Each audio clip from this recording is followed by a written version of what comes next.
Hello everyone, and welcome back to my Let's Play of Monster Girl Quest. Last time, we finished off part 2, and now, the War of Recreation has started, and we are starting with part 3. So before we get back to Luca and Alice, the game takes us to see how everyone else is doing. Starting with the little bandits here. Here's your lunch! But I didn't make one just for you, Gob! Don't get all lovey-dovey on me. Goblin Girl takes her box lunch and thanks her. She's traveling far in the next week before returning back to Iliasburg. We should all go play somewhere sometime. I know. It's hard to find the time to go out and hang with your friends when you've all got jobs as child labor. The four of us haven't been together much recently. Lamb and Pup miss you too. Next time. Sorry, but work's been really busy lately. Yeah, work for child labor. I almost feel like this town needs smited for that. See you later! With a cheerful goodbye, the Goblin Girl runs off.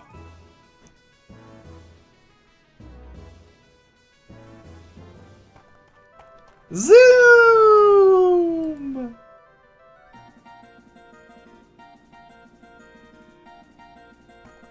Zazoom!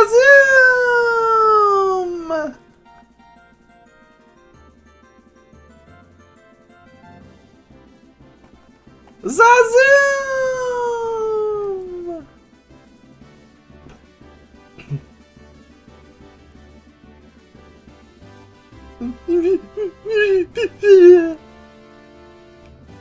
Do you not like boats, little miss?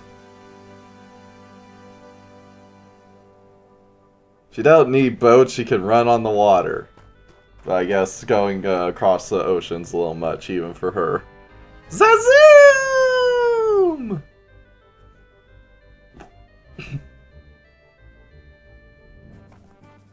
Zazazoom!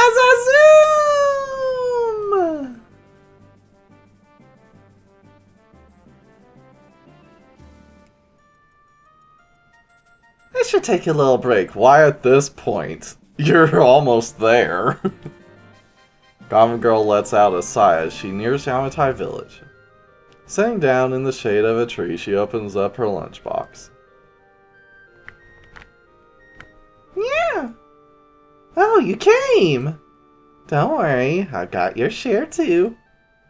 Here, it's some fish. Yeah. The two of them peacefully eat lunch in the shade. Suddenly, chills run down their spine. I feel kind of jittery for some reason. Yeah. Something evil that they have never felt before. Their instincts as monsters, warning them of impending danger. As the two of them look at each other, a scream rings out in Yamatai village. It sounds like it's coming from a nearby house. Let's check it out! Yeah! Shoving the rest of her lunch into her mouth, the Goblin Girl jumps up and starts running to the source of the noise. The two of them have no idea what to expect.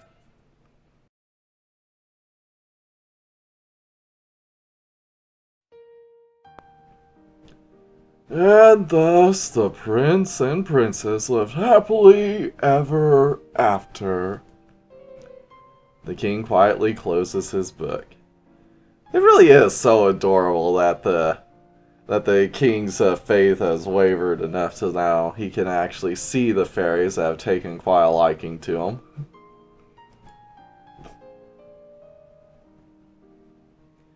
Yay! Now this book over here! No! It's my turn to pick! I want the adventures of I want the adventures of Heinrich the Hero! Now, let's not fight. Hmm? Hurried footsteps approach the royal chamber. Without knocking, a soldier bursts open the doors and staggers in. Forgive me, Your Majesty. It's an emergency. A large group of monsters has suddenly appeared near the castle.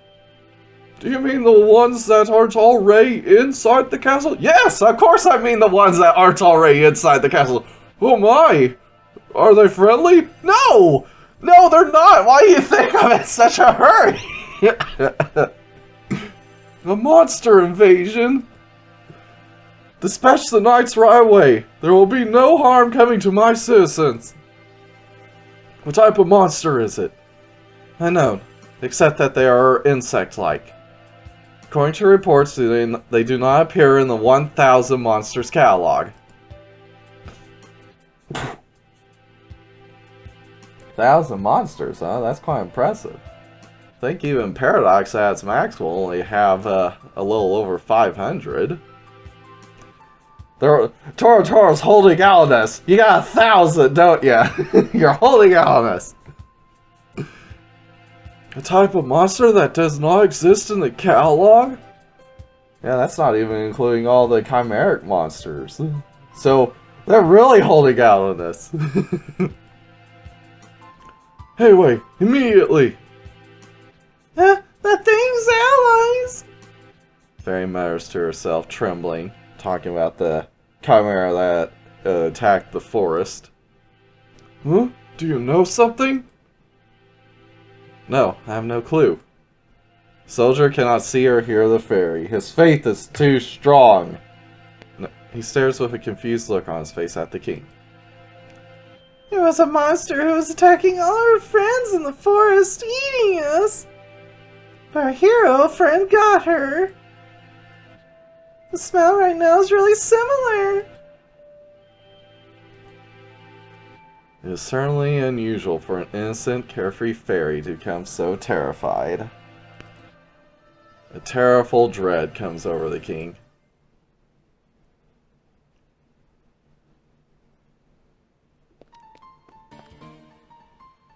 Your Majesty, dire news! It is urgent, so I came directly in lieu of a messenger.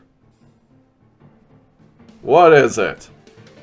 Seeing the Grand Master Knight so flustered, words the King of Sabasa. He had never seen his loyal knight's face look so dark since he became king. A large group of monsters is heading south from our northern checkpoint. Their course is directly towards Sabasa Castle. A large group of monsters? What is their number and type? The messenger will fill you in on those details. He saw them with his own eyes. Sir, I will answer your question. The enemy size is equivalent to 1 battalion. More than 10 gigantic monsters have been confirmed. Tall as trees. That's quite a large range there. It's not a very good measuring stick. Especially for people in the desert. Trees? What are those? What? A surprise attack of a battalion? At least 1,000? An unprecedented event in Sabasa history. The current crisis facing his country was obvious. Thank you for the report. But! The king suddenly pulls out his sword and slashes. He impales the messenger through the chest. Your Majesty, who are you? Who the hell are you? Already found out. Black darkness bubbles around the messenger, raying out from where the king's sword cut through the flesh.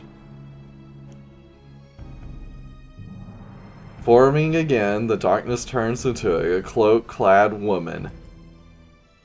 The vampire? The Grandmaster Knight pulls out his sword, but is unable to move. The oppressive feeling radiating off the vampire is far more overpowering than any monster has felt before. In spite of her apparent carefree attitude, the chilling sense of dread coming off of her seemed as if it guaranteed death. Hey, how did you find me out? I thought I totally disguised myself. No matter how well you disguise your appearance, that smell of blood will never fade. And there are already many of you here. The king looks around him, sensing horrible things all over the castle.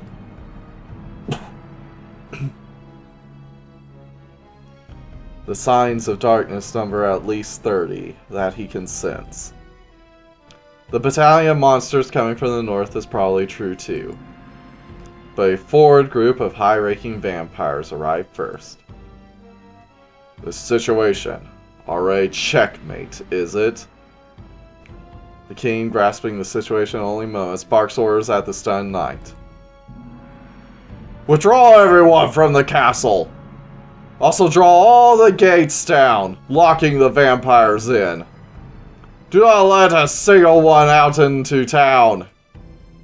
Once withdrawn and secured, mobilize the entire army north to meet the approaching battalion. I leave command of the army to you. Do not forget to request aid from our allies. Understood. But what of you, your majesty? If I leave here, the vampires will follow. The king holds his sword ready, staring at Carmelia. Even though he's an experienced veteran, a high-ranking vampire is a tough enemy to face. Resolving himself, the king takes a defensive stance. Every minute he can hold them off means a greater chance of reinforcements arriving. We cannot withdraw and leave you here. Do not disobey a royal order. If you are a soldier of Sabasa, worry about the safety of the country over the king. Understood, your majesty. Please, luck be with you. The knight turns and runs off as fast as he can. But Carmelia doesn't even glance at him. Humans have such spirits. I'm sure yours will taste quite delicious. Unfortunately for you, the royals of every country are baptized. So as not to pollute our bloodline with the monsters, is the pretext anyway. Already a little late for you, ain't it? So, sorry, Carmelia. Sabasa's stuff tastes like angel liver. It's not very appetizing. For one like me, who already holds monster blood, it wasn't a very nice custom. But I'm happy it will free me of being your plaything here. How disappointing. Elizabeth knew it. That's why she gave me the king so easily. The next moment, the gate closes.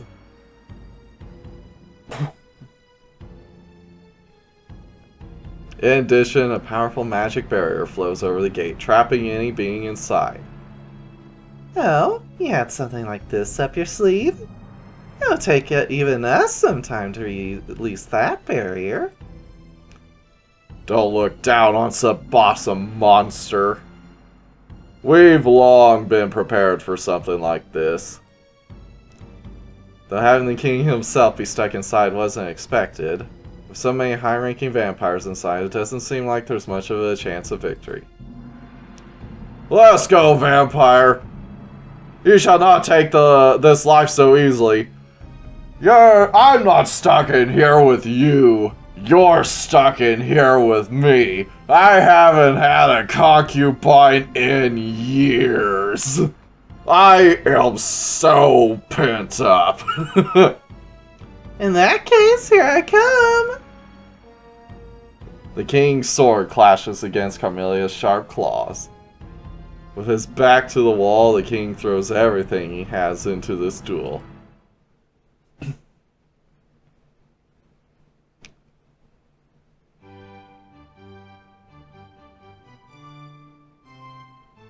Welcome home, my queen. How was today's match? As usual, the queen returns from having watched the Colosseum matches incognito. The Dullahan guard in the hallway greets her with respect. Rona, that elf swordswoman, is quite skilled. I have great expectations for her in the future. I see. Rona's actually going to be my opponent tomorrow. You got such a high opinion of her, I'll have to test it out myself. She will certainly lose to you, Cerberus. Well, unless she breaks out the pleasure attacks. My queen. Incredibly, the Dullahan interrupts the queen as she's speaking. Quickly, put back on your disguise. There's someone suspicious approaching. Yeah, there's some disgusting scent coming closer.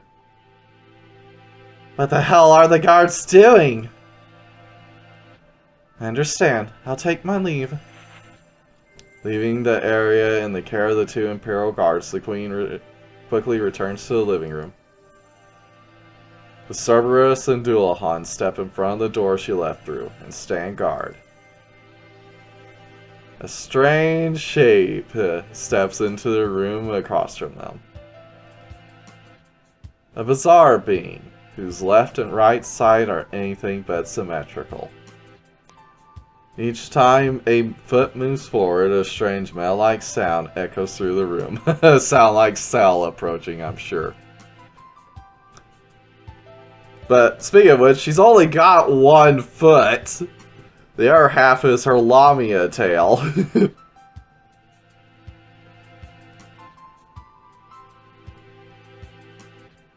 Stop right there, intruder. I cannot guarantee your life if you continue any closer. A pet of humans, even though you're a monster? Well, I guess that's appropriate for obsolete monsters. A strange monster stops and flashes a nasty smile. As the mechanical monster's arms spread open, the whirling noises coming from her body increase in intensity.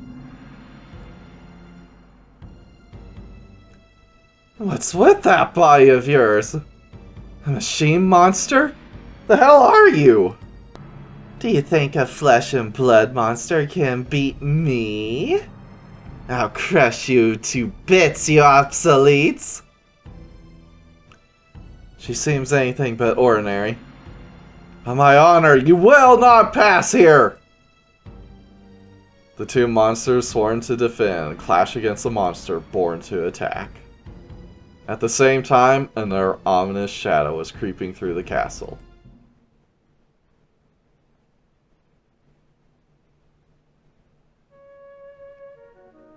As for this month's timber import amount, sitting on a crude chair, the king mumbles to himself as he reads the report.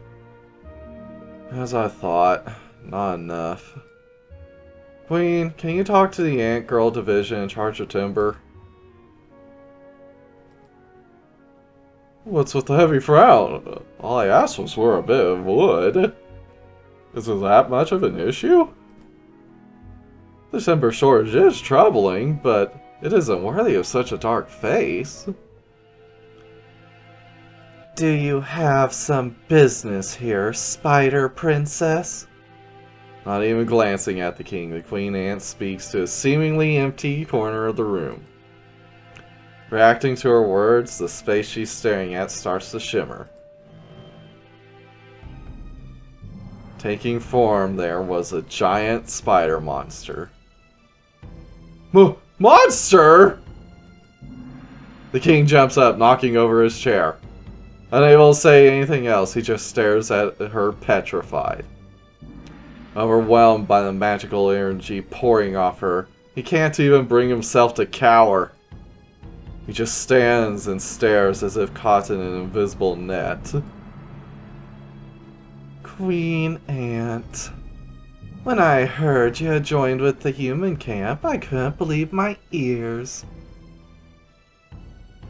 Were you captured and trained? The one requiring training is you, is it not? Chased from your hometown, even chased from the seat of Queen Insect? Your own brutal nature brought down upon you. Far beyond preying on humans, you also preyed on your fellow brethren. Well, when you're hungry, why not eat? If I lied about my base desires, what sort of queen would I become? Foolishness. You didn't come here to play around, did you? If you are foolish enough to make an enemy of this country, your training will be severe indeed. Queen Ant, do you still believe to be my equal? You're no longer on my level. Come, Gigamander. Gah! A whirlpool of flame slams into the Queen Ant. A terrible explosion of fire and heat slams the Queen Ant into the wall. No. It cannot be. A spirit? A new power bestowed upon me by Black Alice. Well, really, that power came from Promise Time, but sure, whatever. If you enjoy living, you better pay attention, lest you be roasted alive. She looks down at the Queen Ant as she gloats, the ruthless eyes of a predator bore into her body. My spider brethren and I will eat everything. The people of this country, the king, your daughters, and yourself. Come now, everyone. It's time for a feast. This land has been given as an offering to us. Devour everything, not until nothing remains. Responding to her dramatic cry, 8-legged shadows start to appear all over. The castle begins to fall into pure chaos.